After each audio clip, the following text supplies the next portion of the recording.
કલિયુગ એક એવો યુગ જ્યાં સત્ય છુપાઈ જાય ને પાપ શોર મચાવે.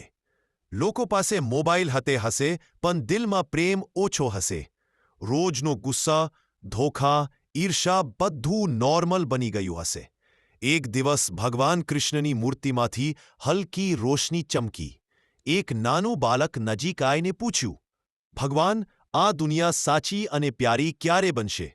ત્યારે અવાજ આવ્યો, જ્યારે માનવ પોતાના દિલમાંથી પાપ મિટાવશે ત્યારે કલિયુગ પૂરો થશે. આ યુગનો અંત તારી અંદરથી જ શરૂ થશે. બાળકે આજે ડિસિઝન લીધો.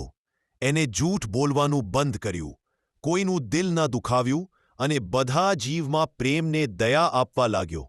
જ્યાં જ્યાં એ પગ મૂકે ત્યાં શાંતિ ફેલાવા લાગી. લોકો ધીરે ધીરે સારા રસ્તા પર ચાલવા લાગ્યા, પાપનું જોર ઓછું થવા લાગ્યું ને આકાશમાંથી અવાજ ગૂંજ્યો, કલિયુગનો અંત વિનાશથી નહીં પણ પ્રેમ અને બદલાવથી આવશે. દોસ્તો, દુનિયા બદલવા માટે બધાની નહીં, બસ એક સારા દિલની શરૂઆત જરૂરી છે. શરૂ આજથી, શરૂ તમારાથી. સ્ટોરી પસંદ આવી હોય તો